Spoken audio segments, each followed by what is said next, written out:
98% originates from one statistic that only 2% of collegiate athletes go pro. Then it hit me. What happened to the other 98%? This platform will be sharing amazing stories from former collegiate and pro athletes who are navigating life after sports. We are here to celebrate their journey and share experiences to encourage and inspire. You never know who will hear your story. Welcome to 98%. Hi everyone, this is Daphne, founder of 98%. Today we have Vernon Johnson Jr. Welcome. Thank you. I'm just gonna intro you in and then we'll get into your story. So Vernon graduated from East Central University. He played football there for 4 years, and you majored in entrepreneurship and banking and finance. Bank and finance. Yep. That's some good majors. Some good majors.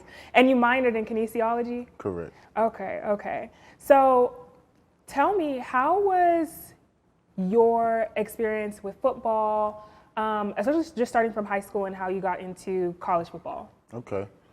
Well, I played football since the age of 8, something I was pretty good at an early age. And I had the luxury of living with a trainer, my dad.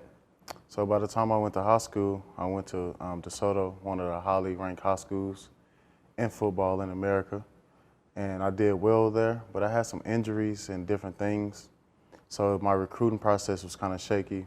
And I ended up signing to a Division II school at East Central. And that 4 years, it was kind of the same, similar situations. I was getting highly scouted. In my junior year, I broke my leg. Your junior year of high school? My junior year of college. Of college. So my junior year of high school, I actually had a shoulder injury that kind of messed with me my later years in high school. Then the same thing kind of happened in college. I was pretty healthy, and I broke my leg the third game of the season my junior year.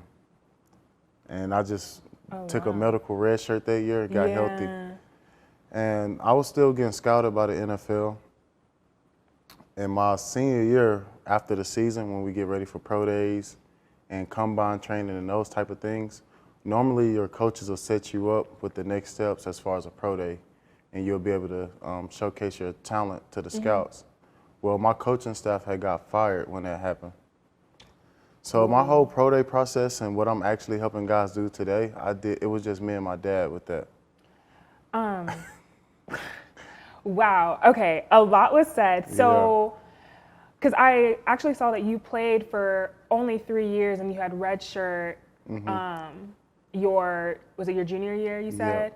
And I was wondering why you didn't take your red shirt year. So I ended up taking it. So I ended up I played 4 years. So I got hurt the first game of the season, and I took a medical red shirt, and I came back and finished my college season, the last season of my career.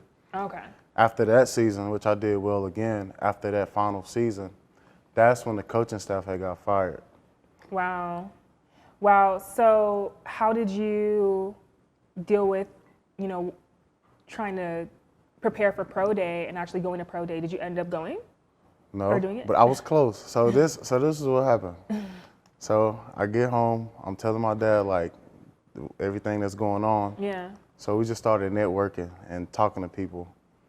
And I snuck into an all-star game here in Dallas because I met a guy on the flight. I was at an all-star game. On my way back to Dallas, I met a guy on the flight. He knew someone, this lady who was close to like the guys who run the college gridiron showcase. So I make a phone call, I talk to her, and she's like, the guy who runs the showcase told you that he wants to talk to you. So I go Friday night when all the players check in and things like that. And the guy, it's like a poker night. The guys, they're doing meet and greets. He was like, yeah, just come to the field tomorrow. Me, I took it as come to the field fully prepared. So I got my duffel bag, I got my cleats, and I walked in like I was one of the guys. Security didn't check me or anything. I was the only guy at the showcase with like my actual game jersey, not the jersey they gave me. I did really well, and one day, one practice, the Minnesota Vikings interviewed me at the hotel, and he was like, I want to see you tomorrow. I'm like, bro, you might not see me tomorrow. Like, I told him the story, like, wow. I'm technically not supposed to be here. The guy just told me to come to practice, and I actually practiced. So that same scout, I kept his number, and so I kept his contact, and we'll just be in contact after the interview. So when it was leading up, getting closer to pro days, I didn't have a pro day scheduled. Oh, because you weren't. Yeah. You weren't on the schedule. So yeah. So how the pro days work? So normally your school will have a pro day. Like every big college has a pro day. NFL scouts will come and they'll scout the players. Well, D2, normally we just have like a conference pro day, or like there's a bunch of schools in one pro day, right? And we normally do it at the University of Central Oklahoma. But when our coaches got removed, they didn't help any of the seniors with that next step, like the same way they did in the prior years. So the guy that recruited me to go to East Central, he was at Texas A&M Commerce, and they won a national title. And it was one of those situations, which a little bit off topic, why we have the transfer portal now, and people don't like the transfer portal. But it's fair to the athletes, because just like me and a million athletes, a coach will recruit you and you'll go for the relationship with that coach. I got to college and that coach was gone. He was at Commerce. So 4 years later, I hit him up like, hey, remember me, bro? You're the reason I'm here. I'm trying to get a pro day. And he made a phone call. They accepted me into the pro day. And that head coach from Commerce called me, and he's like, hey, you just need one NFL scout to say that he's coming to see you, so it's official. So I called the Vikings guy back, and he's like, oh, I'm not a scout for the Dallas region. So that was another roadblock in my NFL journey. So I got accepted into the pro day, but didn't participate because I didn't have an NFL scout vouch for me. Wow. So then I had to go back to the drawing boards. So I'm like, all right. So then I called every agent that's registered with the NFLPA in Texas, so they have a website. I called all of them. It was probably, list was close to 100. I called every one. Only 2 reached back out to me, and 1 I actually worked with. He was pushing the Canadian football, which I didn't have an issue with. Yeah. But I was like, I know I have an NFL talent. Like, I wouldn't even, like, let's do it. So, I don't know. I made some more phone calls. I met the Alonzo Highsmith. He was the personnel director with the Cleveland Browns. I met him in Houston and worked out for him, worked out for the Cowboys. So, like, the two years post-college, I was just, like, making phone calls, and I was, like, trying to prove myself. And I did everything you're supposed to do. So when I did get a chance to actually showcase my talent, I've always done that, and I've done it well. And on my journey, I figured since I've done everything that has been asked of me, I'm like, all right, then there must be something else. There's another door or another window that God has for me. So then I have to accept the fact that I've done everything to be a good football player and actually play on a professional level. But until they offer me a contract, I'm not going to be an NFL player. Yeah. So I was like, that's when I like just prayed and just wondered, like, where my next, like, what was my purpose and where was I going to go next? And that's when my dad, you know, after like one of our workouts, and he was like, look, man, like, you've done everything you're supposed to do.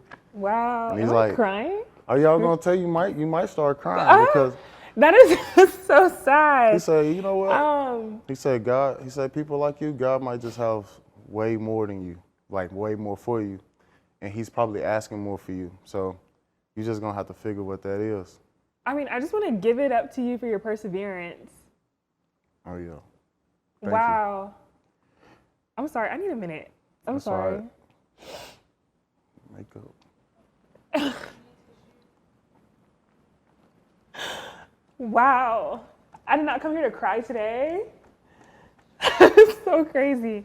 I don't think it's like you persevered. A lot. You really did all that you could, and they saw your talent, but because sorry, keep it rolling. Sorry. I think too, like, it's gonna all make sense, and why I do what I do today. Every NFL scout that was interested, they asked me the same question. And they're like, what school did you come from again? It's like they watch me, they see what I do, and I'm not being cocky. I do it better than the guys that's in the NFL. Yeah. And then they go, damn, like, what college you go to again? As soon as I tell them the college, that's everything it was the same thing. What college did you go to again? Because it was D2? Small school. So it's like, that's the roadblock I kept hitting. So I was like, all right. So I'm like, my dad's a trainer. I'm like, I need to start making some money, because guess what? Freaking Hendrix was coming. Okay, so let me slow it down for a second. So funny, how we even know each other is his dad was my high school private coach, and your dad obviously just saw something in me as well. And it was a wonder why I could relate to you so much is because my roadblock was my injury. And every coach I had, Maurice Green, Jeanette Bolden, we had Bobby Kersey, all on the same campus, all these Olympic coaches, and they saw something in me, you know, but my injury just kept getting in the way, and to the point where I just had to like accept the fact that it was never gonna happen.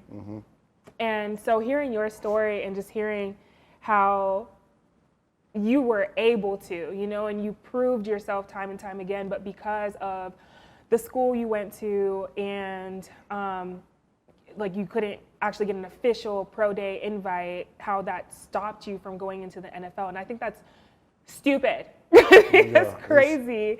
And I just want to shout out to you for your perseverance. So yeah, your dad's a trainer and he's phenomenal at what he does. So you were talking about Hendrix coming. Hendrix is your son. Keep going. So, you know, I'm like my girlfriend from high school and then college. So we graduate from college and we're back at home, and she's pregnant, and I'm like, okay, well, cool. Like, reality, I'm like, okay, I can't just keep, because at the time I was a valet supervisor. I could make enough money to feed myself and get around town and just train for football all day. Like that was my thing. And most of my shifts were on the weekend, so I was like doing special events around the Dallas downtown area. So, you know, basketball games, weddings, anything. Like we'll just go set up valet, and it was a quick way for me to make money. And with my son on the way, I'm like, eventually I'm gonna need more money than I'm making. Yeah. And I just started to contemplate, and I'm like, every summer I interned in an accounting firm, and I hated it. Like, I just couldn't be still. I was like walking around a building, like I just couldn't sit there on a computer. I'm like, there's no way I can do this for work. So like, as you know, as an adult, I'm like, I have that degree, but I'm gonna have to use it another way. I'm not getting a job. So I'm like, well, my dad told me how to train. Like, I know how to train. I know everything about the body. So I'm like, I'm gonna become a trainer. That was even hard because nobody would take me serious as a trainer. Yeah. It's like they only wanted to see me play football. That's so interesting. So it's like when you transition to being a trainer, it's like, you're a football player, you're not a trainer. So it's like, I have to prove myself in that area. So I'm like, okay. I applied to Equinox. So I'm like, I worked at Equinox as a trainer. And same thing, it's like a corporate structure, but I'm like, sooner or later, I'm gonna hit my ceiling here. Yeah. Because my dreams are way bigger than where I was at the time. So I parted ways with them, and I went completely independent. And that's when you started Johnson Speed Fit. So that's when I started. Well, yeah, I started Johnson Speed Fit. It was actually called Johnson Speed Clinic. So I had this idea that me and my dad were gonna go around and help everybody in the world run faster. So we just called it speed clinics. And then when I was like, it's just business stuff. I noticed like the name would turn like regular people away because they thought it was only for athletes. Oh, I see. Right? Yeah. So Johnson Speed and Fitness was born.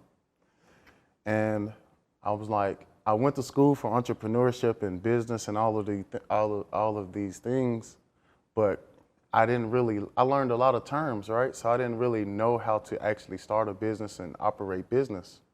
Nobody in my family has ever done that. So then I had to learn how to actually be a businessman. And that was practice, and I'm still practicing and learning. But I met this kid named Reggie. His mom reached out to me on Instagram. I was like, hey, my son went to DeSoto, and he's at East Central. Like, we went to the same schools. We pretty much live the same life. Like, could you help my son? He's getting ready for football. I'm like, all right, cool. So then I started training this kid, and getting him, like he was nowhere, like he just wasn't ready. Yeah. He wasn't ready, and I could see it. And he told me his dreams. He told me his goals. And I was like, all right, this was my first time having to actually practice what I preach.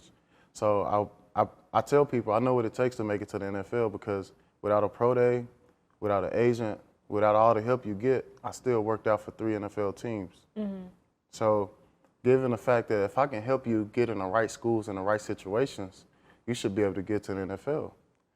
So now I'm being tested. This kid tells me he wants to play in the NFL, and I'm like, all right, well, this is what we have to do. Like, you know, the typical stuff. Like, you got to grow up.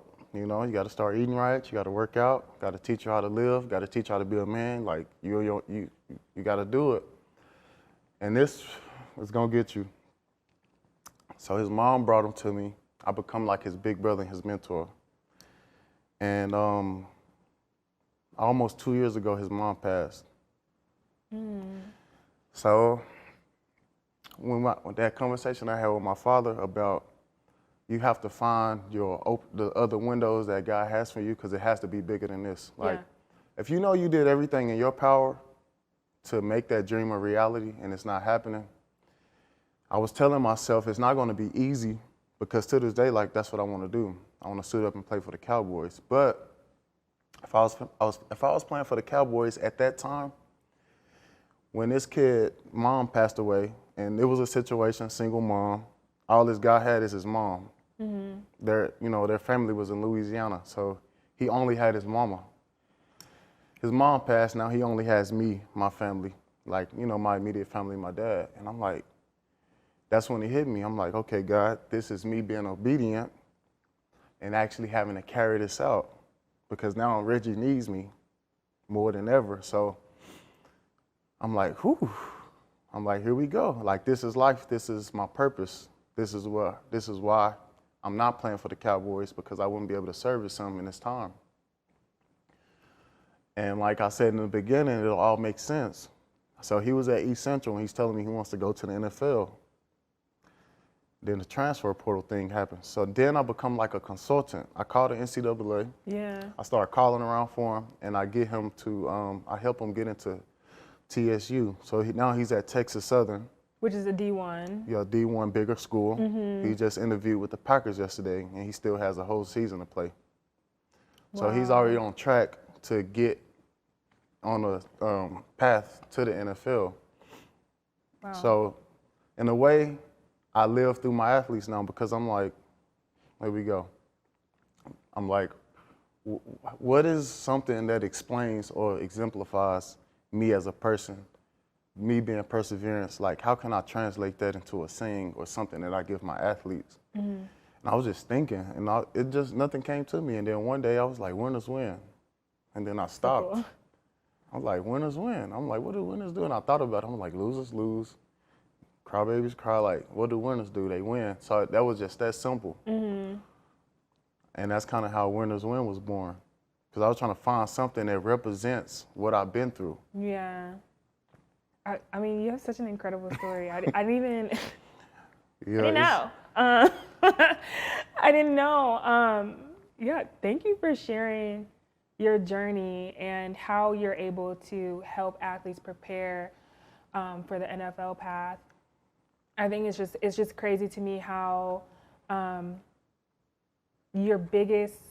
think you're like one of your biggest disappointments or your biggest pain points, you're able to help others navigate that space and, you know, stop them from going into a path that isn't probably going to work out. Mm-hmm. And that's exactly why we're here on 98%. That's exactly why it's so important for people to come on here and share their stories. And I hope that, you know, somebody gets to take what you said today and how you've helped Reggie and kind of take that and reach out to you and then really understand like what it takes to get to that next step.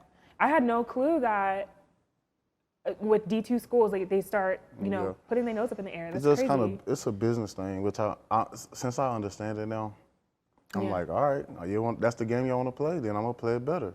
How does NIL affect all of this? How does it add on to? So like if a kid is in an unfair position or unfavorable position in the school, so this happened with me. I noticed like my sophomore year that my goals and dreams not going to happen at this school because of the culture, what's going on, and the coaching changes. But if I was going to transfer to a school, I would have to wait on my current college to release me. And guys who had tried to transfer, sometimes it's like a political thing. Are you going to leave? Then we'll take our time. So sometimes it takes a whole semester or a whole year.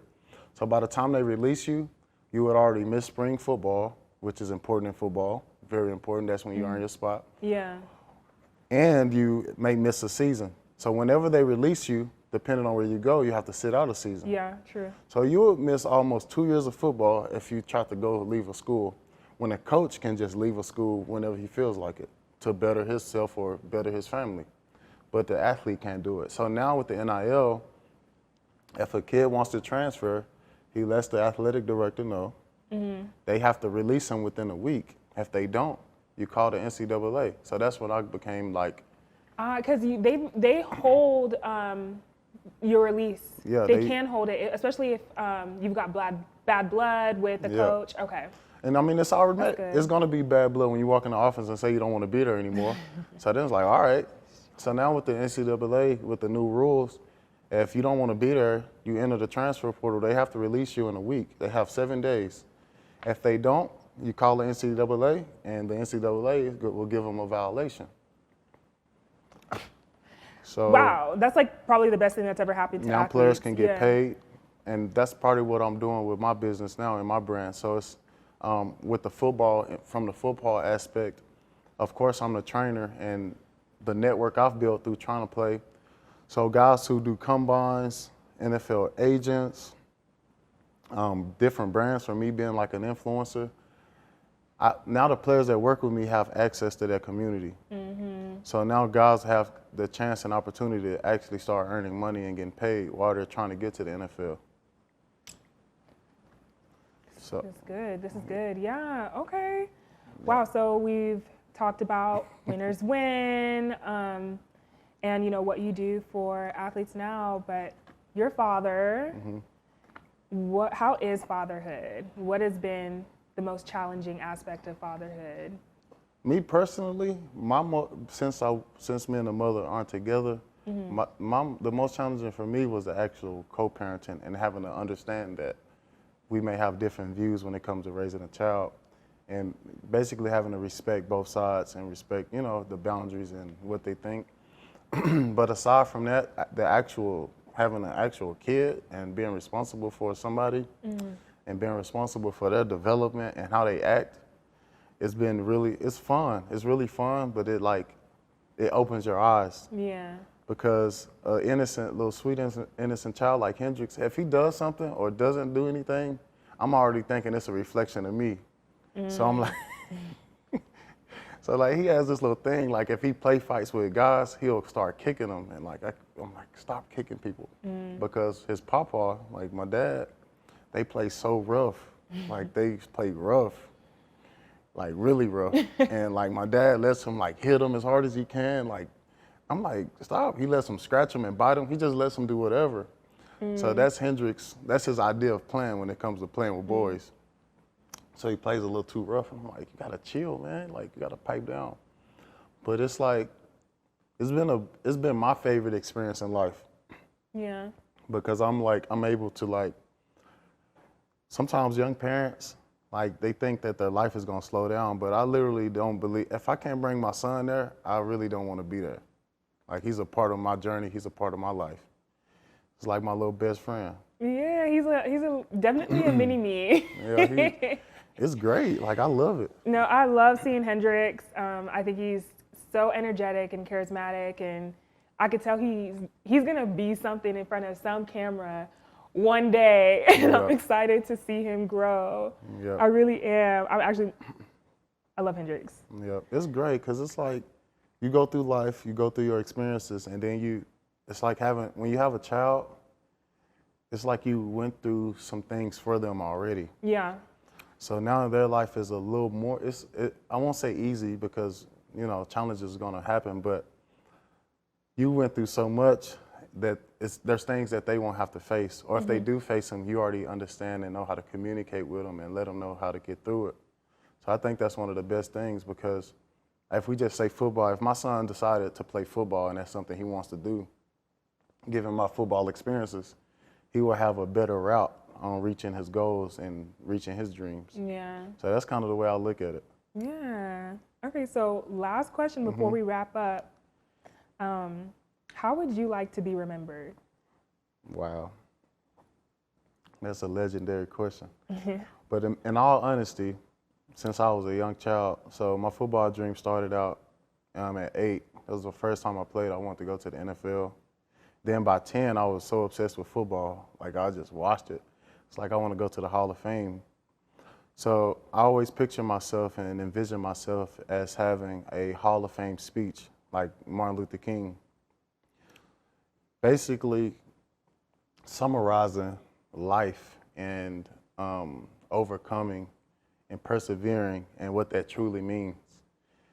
And I want to be remembered as someone who was able to take his circumstances and make the most of them. Somebody who was able to face adversity, face pain, and face things and turn the pain into something positive. Yeah. Turn the pain into a reward. Somebody that people can look to and use my life as an example for when they have their things and their adversity and their trials and tribulations. I can be somebody or a staple that people turn to and look at and try to model their life after to help them push forward and actually accomplish their goals and their dreams.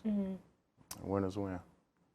Love it. Winners win. Thank you so much, Vernon, for coming on the show. And I know that somebody will be inspired by your story. I truly was. And yeah, thank you. Thank you. Yeah. Appreciate it.